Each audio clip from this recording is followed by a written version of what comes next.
He was told not to look. They gave him the rules simple, unyielding, speak only when spoken to, never mention their height, and above all, never let your eyes fall to the core. But the moment Tomas crossed the threshold into her quarters, those rules melted into silence. The room felt alive. Light shimmered across the walls like ripples over still water. Symbols glowed in rhythmic pulses, casting shadows that danced without sound. And at the heart of it all, stood Commander N.A. She didn't speak. She didn't need to. 8 feet tall, clad in silvery exoskeletal armor that wasn't armor at all, just part of her. Part of a being bred for discipline, trained to suppress everything that made a creature feel. Still, his gaze drifted. He couldn't help it. There, behind the glass of her chest plate, it pulsed. Her core. Every Kethori had one bioluminescent, controlled, always blue. A color that meant reason, stillness, obedience to logic. But hers flickered. Blue, then amber. And amber was not calm. Amber was not protocol. It was something else. Something no one had warned him about. He tore his eyes away, heart pounding. Too late. Her voice slid through the silence, soft, precise, utterly impossible to ignore. Why are your eyes down there, human? The air stopped moving. His breath stalled somewhere in his chest. And just like that, the ground shifted beneath them both. What began as a technical assignment cracked open something ancient. Something unspoken. Something waiting. A bond neither of them understood.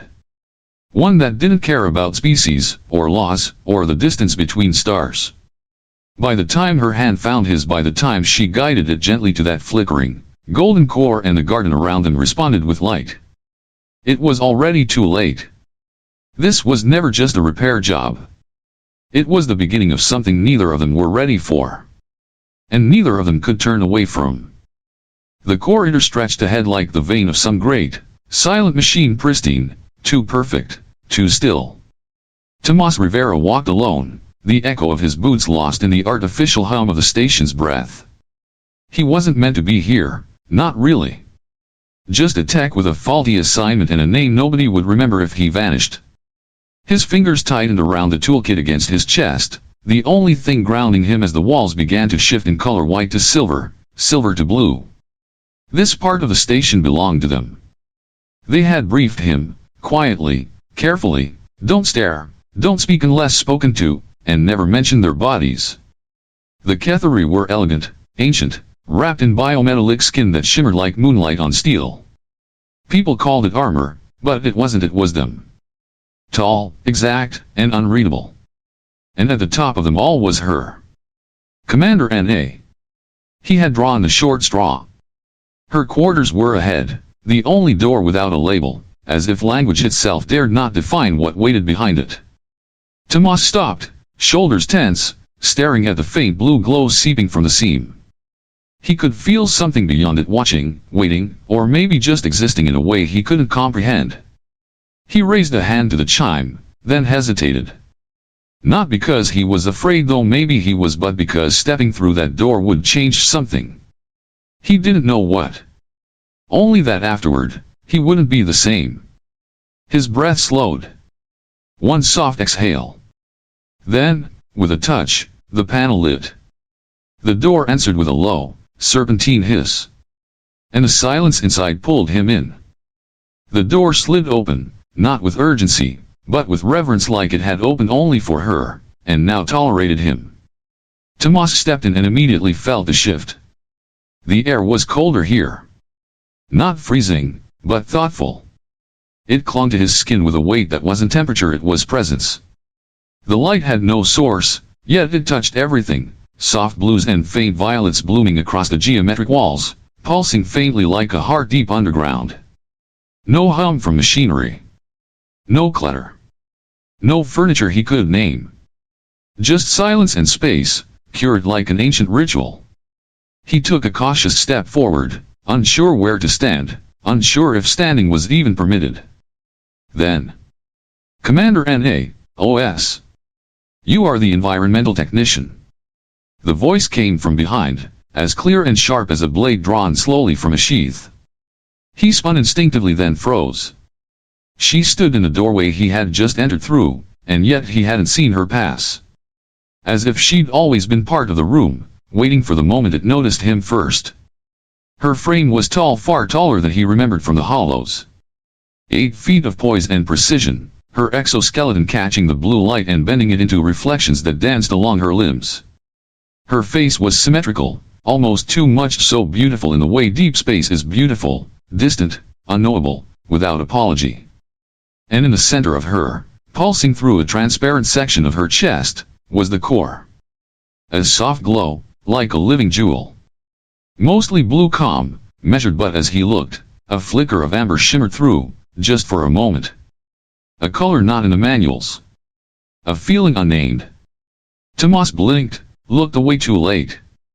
Tomas. Yes, Commander. Temperature deviation, 7 degrees below standard. I was assigned to correct it. Commander N.A. The fault is there. She tilted her head slightly, motioning toward a smooth panel set low against the wall. Her gestures weren't abrupt, no wasted movement, only the precision of someone who always knew exactly where to direct her energy. Tomas nodded and dropped to one knee, opening his kit with practiced fingers, grateful for the distraction. His eyes stayed down, but he could feel her gaze steady, unblinking, not unkind, just assessing. The way a scientist might observe a strange organism that had walked into its own cage. He worked in silence, circuit by circuit, adjusting the faulty regulator. Every so often, he caught the scent of the air again, like metal and cinnamon and something else, like the memory of a forest he'd never visited. Then came her voice again. N.A. You are different from the others. He paused, unsure if it was a question. Tomas. I'm new to the station, Commander. N.A. That is not what I meant. There was no accusation in her tone. Just interest. She took a single step closer. He could feel the floor just beneath her weight, but she moved without sound. Her shadow, cast by no real light, now touched the edge of his shoulder. N.A., softly. You do not fear me as the others do. He looked up, not all the way, just enough to meet her eyes, and the space between them held still. Tomas. I respect you. Your position, your people. But no, I'm not afraid. And then he saw it again, the flicker. Amber, now deeper. Now stronger. Her core danced behind its transparent shield like a candle testing wind. Without meaning to, his eyes dropped again. Just for a second. Drawn not by impulse, but by wonder. And then silence shattered. N.A. Why are your eyes down there, human? His breath caught. The question didn't carry anger. It didn't need to. Her words alone had the weight of ancient stone pressed into silence. She didn't raise her voice, she didn't have to. Tomas swallowed, lips parting as if the air itself had turned heavier. Tomas, softly. I didn't mean to. I apologize, Commander. She didn't blink. N.A. You did not answer my question. Her head tilted slightly, not aggression, not challenge. Curiosity, he realized. That small movement was something he'd read about in the cross-species briefings. A gesture of openness, not offense. But everything about her still felt like standing too close to a lightning storm. His eyes drifted again, unable to resist. Her core was glowing with restless energy now. Blue and amber swirling together in slow, hypnotic pulses, like something alive trying to decide what it wanted to be. Tomas. It's changing. I've never seen that before. The flickering. The color. He looked away, flushing with embarrassment. Tomas, lower. I shouldn't have looked. The silence that followed wasn't hostile, it was contemplative. As if she were measuring the shape of his honesty. Then, without moving her body, she let her voice slip between them like smoke. N.A. Most humans pretend not to notice. You did not. He risked a glance at her face. Her silver eyes held him there, not cruel, not warm, but impossibly still. Tomas. The core changes with emotion, doesn't it? He instantly regretted asking. Too personal. Too bold.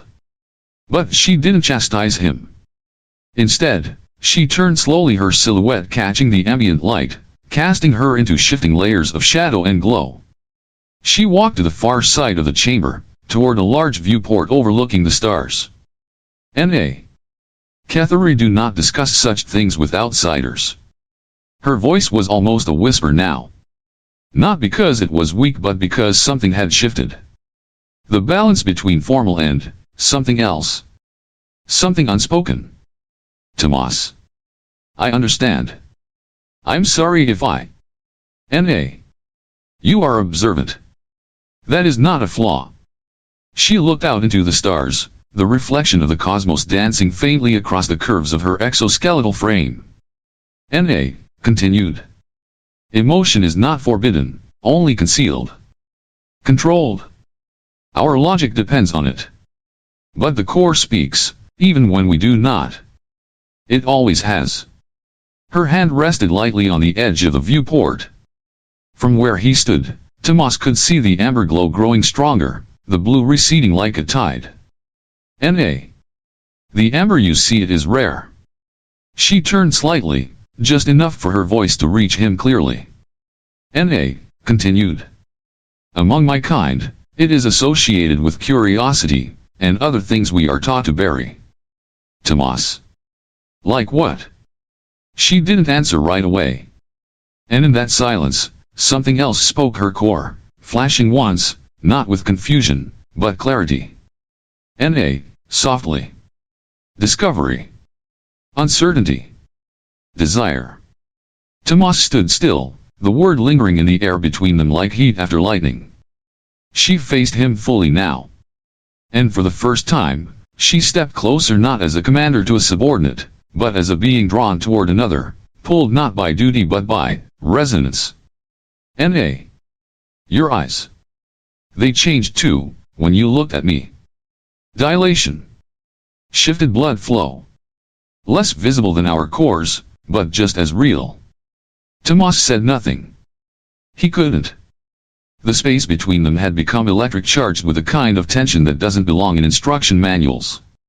Tomas, quietly. I'll fix your temperature controls properly, Commander. That's what I came for. Her lips curved, not quite a smile, but something close. Something only she would let him see. N.A. Indeed, Technician Tomas Rivera. She paused, then added with the faintest glint in her tone. N.A. continued. But I find myself unexpectedly curious about what else you might be here for. And in that moment, Tomas realized this wasn't just a repair call. It was the beginning of something neither of them had words for. 3 days passed. Not long by station standards, but long enough for Tomas to feel the shift. The glow that had followed him after their last encounter had not faded. It clung to him like a memory too vivid to be called imagination. When the summons came, it was without explanation. No diagnostics, no official note, just a simple directive: report to Commander N.A. Technical consultation requested. He stood outside her door once more, the soft hum of the panel beneath his fingertips pulsing like a quiet heartbeat. When it opened, the light inside had changed. No longer clinical.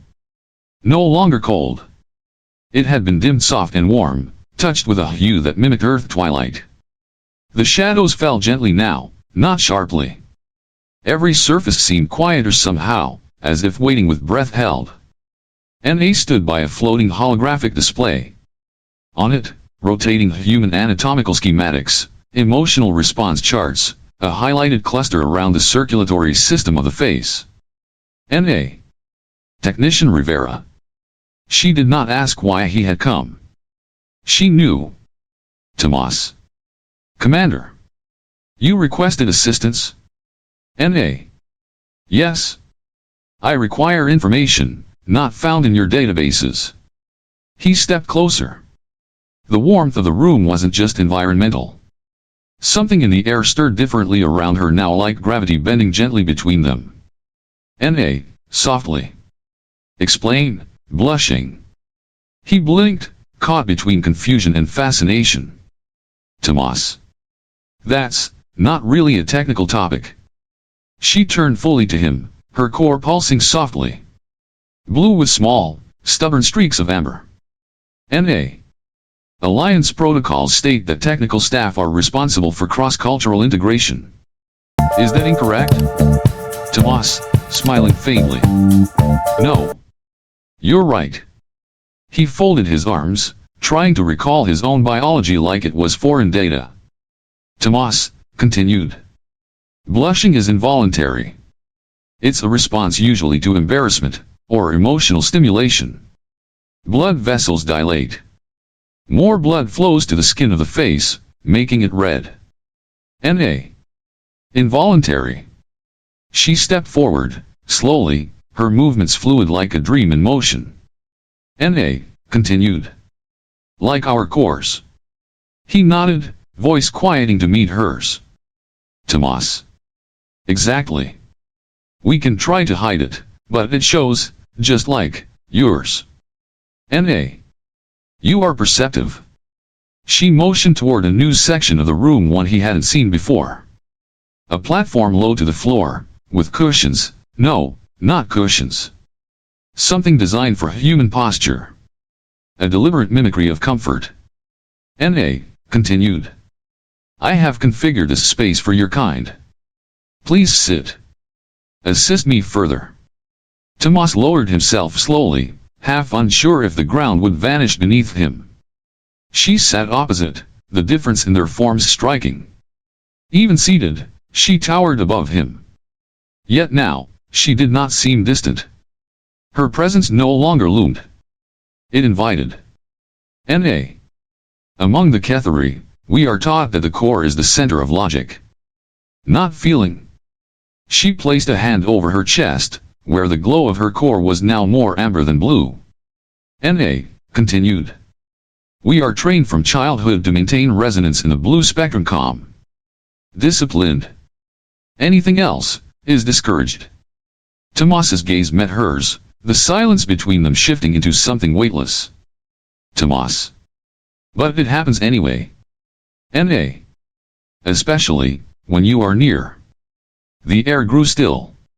And for the first time, her voice trembled not with weakness, but with something closer to truth. "Tomas, quietly. I don't mean to cause disruption. N.A. No. You cause illumination." She rose and extended a hand not toward him, but toward a concealed panel. It slid open with a soft sound, revealing a hidden greenhouse. Inside, living light. Strange plants pulsed with color: blue, amber, violet. Shapes like coral and fireflies entwined. "N.A. These are Cathara. They exist only on our home world. They respond to emotion." She stepped in first. The plants reached for her, reacting to her core shifting color with her breath. She turned and beckoned him in. "N.A. softly. Touch one." Tomas extended his hand toward a blue frond. As his fingers brushed it, the plant shimmered, deepening into violet, then fading into a rare, impossible gold. N.A. stared. "N.A. whispering. It responds to you. That color. I have never seen." She placed her hand beside his, on the same plant. And in that moment where their energies touched, the plant flared to brilliant gold, wrapping them in a light that felt alive. "Tomas. What does it mean?" "N.A. I do not know." But she didn't pull her hand away. And neither did he. The station never truly slept, but there were moments, fleeting and fragile, when it felt like it did. Tomas lay in darkness, the soft blue of the ceiling glowed dim to a flicker. Yet sleep never found him. The memory of her voice still echoed behind his eyes. The warmth of her hand near his. The impossible gold light of the Cathara wrapping around them like truth. Then, a shriek tore through the silence. Sharp. Mechanical. Urgent. Station emergency. Life support failure. Sector 4. All technical personnel report immediately. He sat up, breath caught. Sector 4. The Kethori quarters. Her quarters. He was already moving before the words faded. Suit half-zipped. Kit in hand. His fingers fumbled at the seals while alarms continued to wail, red lights chasing shadows through the corridors. Others ran, voices shouting across comms, orders overlapping. Panic bled into precision. He reached the emergency control center just as the final containment door slammed shut, sealing off the contaminated zone. Supervisor, urgent. Rivera. Over here. It's atmospheric contamination. Kethori biochemistry clashed with our filtration protocols. They are trapped inside. NA's in there, with 3 others. Tomas didn't hesitate. Tomas. I'm going in. Supervisor. That zone's toxic. 10 minutes, tops, before exposure reaches lethal levels. Tomas. Then give me 9. He suited up, heart pounding against the inside of his chest like it knew exactly what waited ahead. The seal closed around his helmet with a cold hiss, and he stepped through the barrier. Inside. The air was thick. Tinted violet, swirling with chemical threads that shimmered under his visor's HUD. His sensors screamed. Biocompatibility failing. He ignored it. Ahead, through the haze, the inner chamber pulsed faintly. He reached the door and keyed the emergency access. It opened. And she stood there. N.A. She looked wrong. Diminished. Her silver exoskeleton dulled beneath a layer of residue. Her stance still straight, but with effort. The others sat behind her, deep in meditative stasis, conserving what air they had left. But N.A. she had remained awake. Waiting for him. N.A. strained. The integration circuit, it failed. The systems rejected each other. The filtration loop collapsed. He was already at the panel, fingers flying, navigating Kethori code from memory. His eyes flicked between status bars and error strings. Read across the board. Tomas. Your systems read ours as biological threat. Ours did the same. They are killing each other through misunderstanding. N.A. Can you correct it? Her voice cracked, the control slipping. He glanced up. Her core pulsed red, tinged with violet. Panic. Pain. Something deeper. Tomas. I need override access. She hesitated for only a breath, then pressed her palm to the interface. Her clearance bloomed across the screen like a living signature. Tomas, focused. Good. Hold steady, almost there. The chamber shook. A soft shudder beneath his boots. Oxygen recycling struggling to restart. Alarms in his headset ticked down, 5 minutes of air remaining. His breath grew shallow inside the suit. Supervisor, comms. Tomas, time's up. Get out of there. Tomas, gritting teeth. Almost, there. With a final command, he rewired the exchange protocol bypassing both systems, forcing them into shared baseline compatibility. For the first time, the screen flickered green. Then the air shifted. The haze began to thin. Systems groaned, then purred. Station AI. Atmospheric stability re-established. Life support restored to acceptable levels. Behind him, the other Kethori stirred from trance. One of them tall, cold-eyed stepped forward. Kethori officer. You have saved lives today, human. But how did you know our systems so intimately? Tomas turned to answer, but N.A. beat him to it. N.A., firm. I authorized the technical exchange days ago. His access was sanctioned. The officer narrowed his gaze, but said nothing more. The moment passed. Medical crews entered, taking over. But she didn't move. N.A. stepped toward him, her voice lower, private. N.A., softly. Remove your helmet. He hesitated. She reached forward, brushing the lock. A soft hiss. He breathed her air again, now clean, clear, alive. Her core shimmered a cyclone of color. Amber. Gold. Deepest violet. N.A. whispered. You were afraid. Tomas. Yes. N.A. But you came. Tomas. Every part of me said I shouldn't. But none of them were louder than the part that needed to know you were safe. She looked at him not as an officer to a subordinate, not even as alien to a human, but as one soul to another, standing on a ledge neither of them had language for. Her hand hovered near his chest, pausing just above where his heart beat fast beneath the suit. N.A. Your heart, your core, pulsed like mine. And then her fingers took his, guiding his hand once more to her center. Through the transparent panel, her glowing core met his skin, warm, alive, trembling with light. N.A. This is not something we share, not ever. Tomas, barely audible. Then why? N.A. A breath of truth. Because, you are not like the others. Because the light that rises between us, it refuses to fade. They stood frozen, his hand on her core, her eyes locked to his as the golden light flared once more between them. But then, a sound. Movement. Someone watching. The officer. Disapproval, silent and sharp.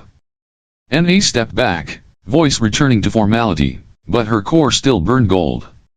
N.A. flatly. The technical crisis appears resolved. Thank you, Technician Rivera. He nodded.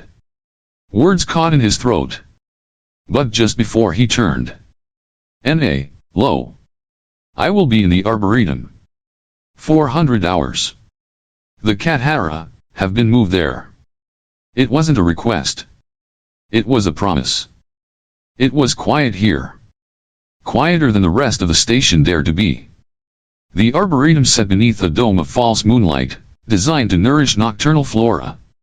Silver beams filtered down like stardust, catching on every leaf, every curved stem. But tonight, something different bloomed beneath it, something the architects had never intended. Tomas moved carefully between the towering bioluminescent plants. The air was damp, fragrant, tinged with something faintly floral, faintly electric. He followed the glow, subtle at first, then unmistakable. Golden light. Like a path woven from memory. He found her in the farthest corner, kneeling among the Cathara, her form half shadowed beneath a canopy of alien branches. She wasn't armored tonight. No exoskeletal plating, no high caste regalia. She wore a garment unlike anything he'd seen her in, flowing, ceremonial, translucent at the core. And her core. It wasn't blue. It wasn't even amber. It was gold. Pure, unapologetic, impossible gold. She didn't turn when he approached. N.A. quietly. You came. Not a question. A knowing. Tomas. Did you doubt I would? He knelt beside her, close enough to feel the warmth radiating from her presence. Not heat exactly. Something deeper. Something cellular. The space between them seemed thinner here, like reality forgot to hold its breath. N.A. The logical choice would have been to stay away. Tomas. Then I suppose I chose something else. She turned to him, her silver eyes reflecting the golden pulse of her core. The Cathara around them responded, tendrils lifting, glowing, reaching for their combined presence like roots stretching toward light. N.A. What is happening between us? It is unprecedented. It threatens protocol, disrupts command hierarchy. It endangers my standing among my people. Tomas, softly. Then why are you here? N.A. Barely a whisper. Because when you touched my core, something inside me stopped obeying the rules. She reached out, gently taking his hand. Slowly, she guided it to the same transparent place she had once revealed during the emergency. But this time, it was deliberate. This time, there were no alarms, no interruptions. Only truth. His palm met her skin, warm and vibrating beneath the surface like a second heartbeat. Her core responded instantly, golden light flaring outward in concentric rings, lighting the leaves, the air, even his skin. N.A. Our cores are more than indicators. They are bond points. The Kethori, we connect through them. This, between us, it should not be possible. Tomas. But it is. Her other hand rose, tracing the line of his jaw, her touch lighter than air. N.A. The Cathara shouldn't respond to you either. But they do. All around them, the plants shimmered, their tendrils now wrapping gently around Tomas's arm, winding through her fingers. Wherever they touched, his skin glowed faintly gold. A light that wasn't just seen, it was felt. Tomas, breathless. What does it mean? N.A. I don't know. She leaned forward, their foreheads nearly touching. The stillness between them was no longer silence, it was communion. Tomas, softly. In human culture, this is what we call falling in love. N.A. Love. She tasted the word like a foreign fruit. New. Forbidden. Sweet. N.A. continued. We have no exact translation. The closest is Cathara. It means, the light that grows between souls. Tomas smiled, not out of joy, but recognition. That's what this was. Not logic. Not protocol.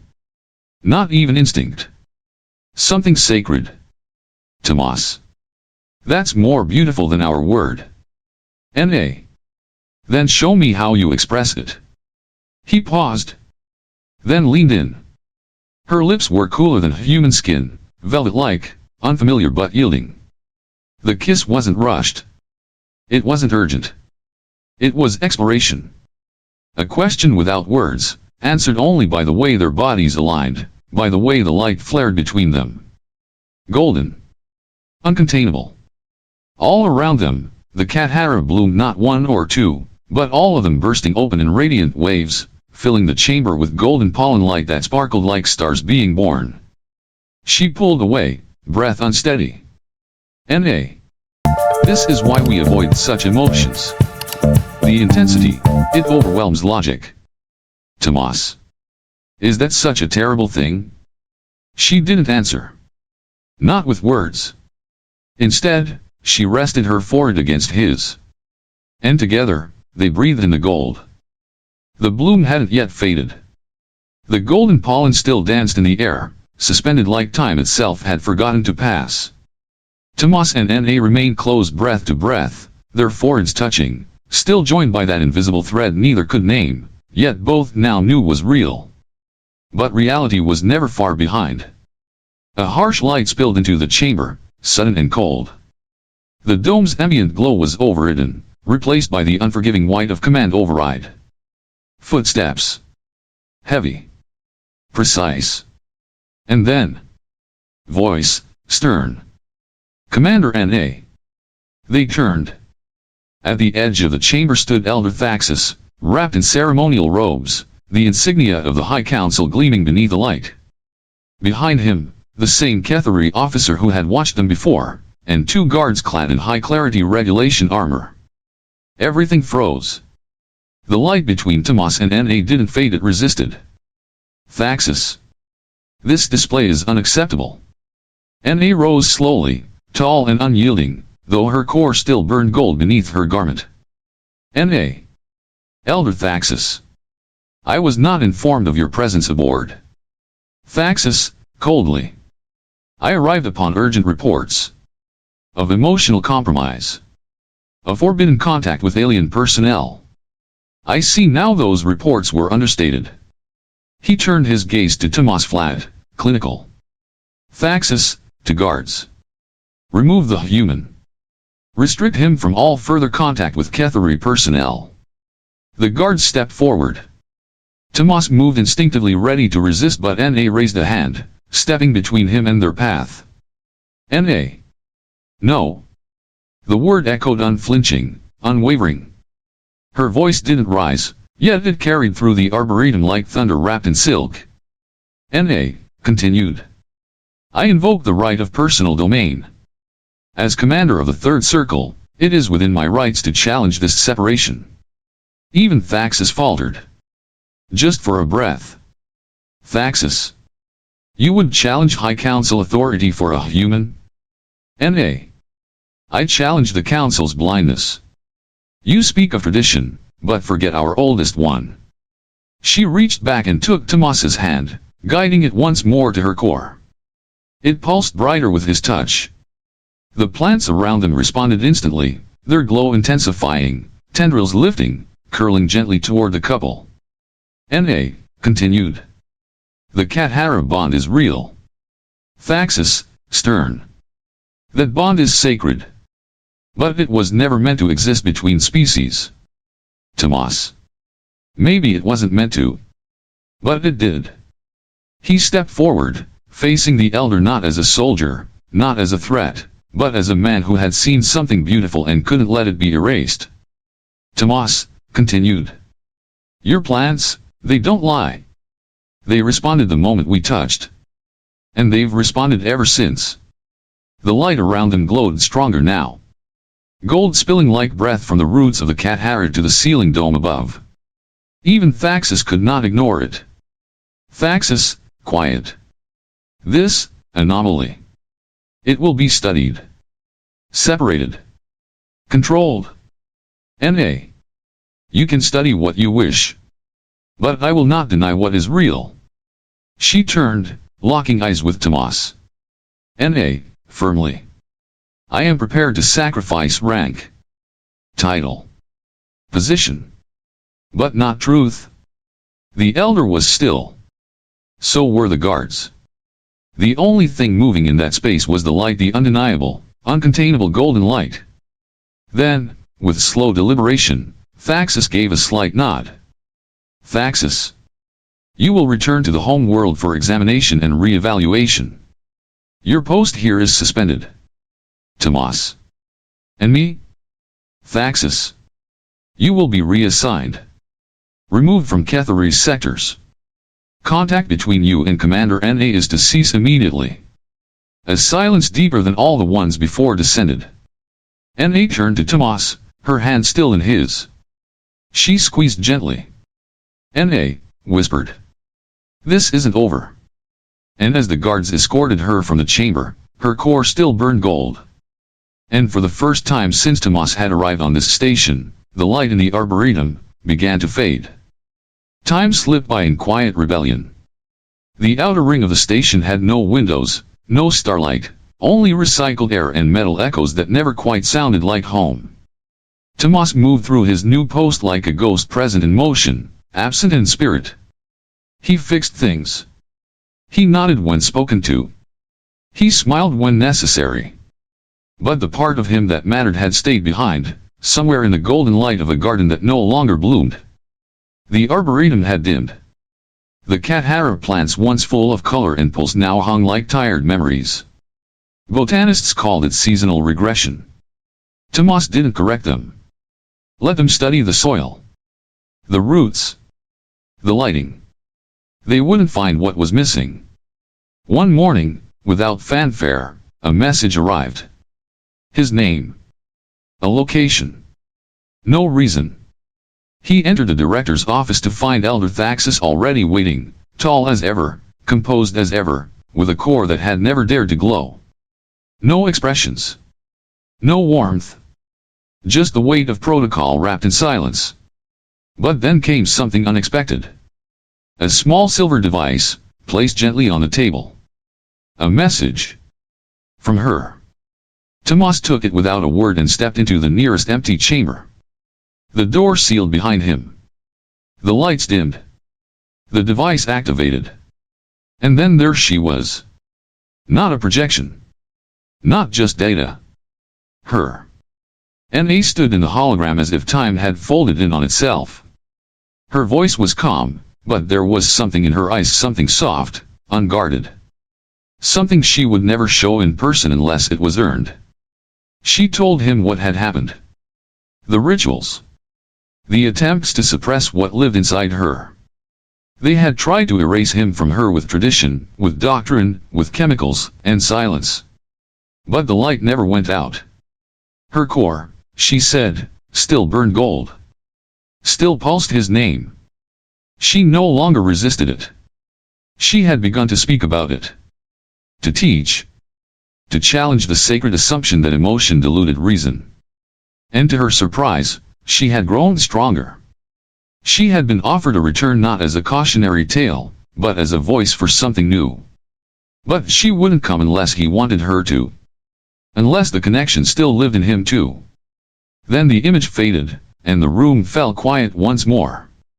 But Tomas was no longer still. When he returned to the director's office, Elder Thaxis looked at him without question. And Tomas simply said, yes.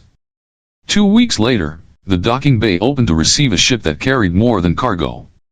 It carried a truth that no protocol could deny.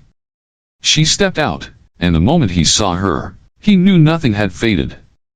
Her armor had changed, elegant, open, and lined with soft glowing patterns that framed her core. And that core no longer tried to hide. It shimmered with golden light, steady and defiant. She walked toward him without hesitation. He met her halfway. Their hands touched. The light returned not as a flicker, but a radiance.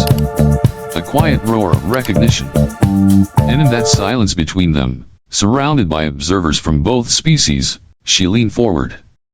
And kissed him. Not to prove anything. Only to speak without words. Because this time, there was nothing left to hide. The Arboretum had changed. Not just in color but in tone, in feeling, in the way the air moved when you stepped inside. It was no longer a space for plants. It had become a space for something else. For remembering. For becoming. Tomas stood at the threshold, taking in the scene. The Cathara had begun to bloom again, as if the light they once craved had returned to them. Their tendrils curled upward with purpose now, reaching not toward heat, but toward presence. And she was there. Na stood among them, barefoot on the cool ground, no longer dressed for command or ceremony. Her robe fell in loose folds, simple, elegant, exposing the soft glow of her core without hesitation.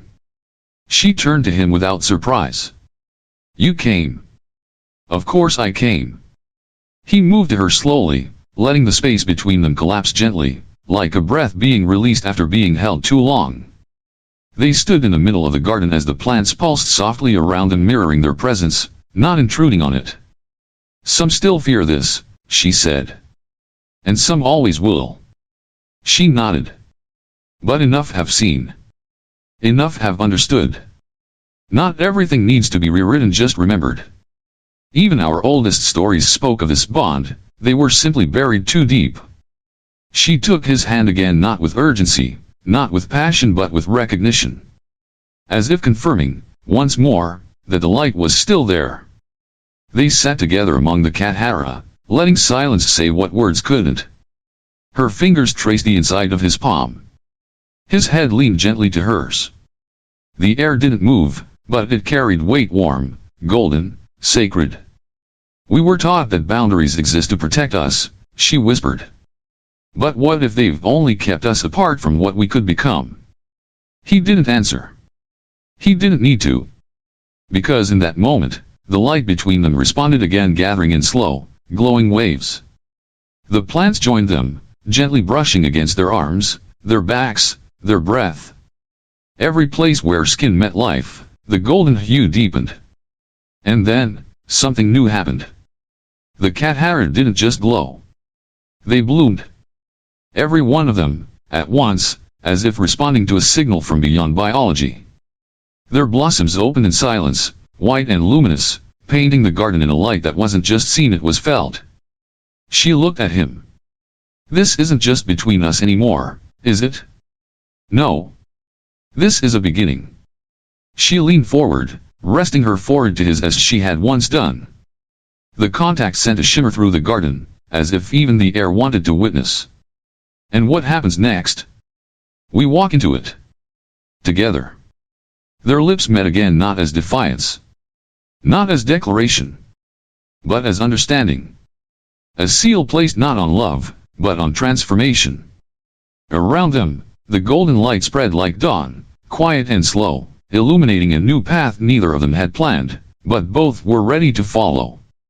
Because in the end, it was never just about them. It was about what happens when two worlds stop fearing the impossible and start listening to the quiet truth between heartbeats. The Arboretum was no longer silent.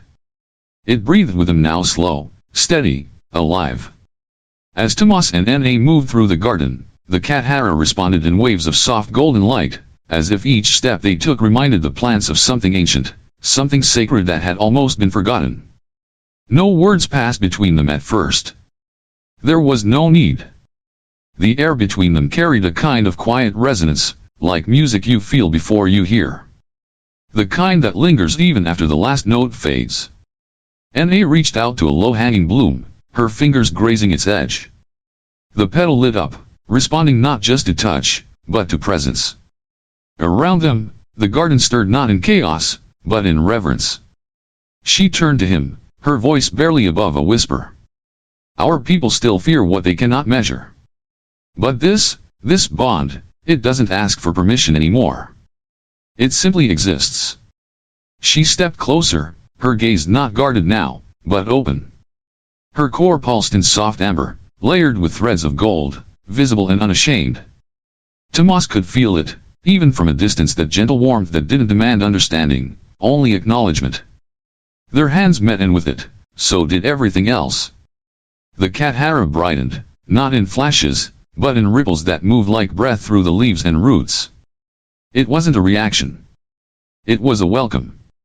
Their kiss came slowly, not rushed, not rehearsed. It wasn't about passion. It was about knowing. About choosing. And in that single moment, the light around them swelled. Trees shimmered like stars waking from a long sleep. Shadows softened. The air itself seemed to hum. Nothing about this was ordinary. This was not the beginning of something new. It was the return of something timeless. In a universe where emotion had long been buried beneath logic and order, they had found something neither side had words for, only feeling. Not just connection. Not just love. But a transformation that couldn't be undone.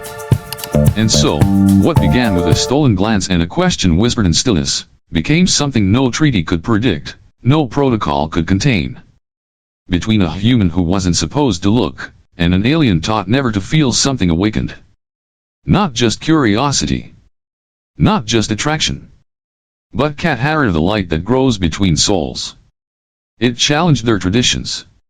It unsettled their leaders. But it could not be undone.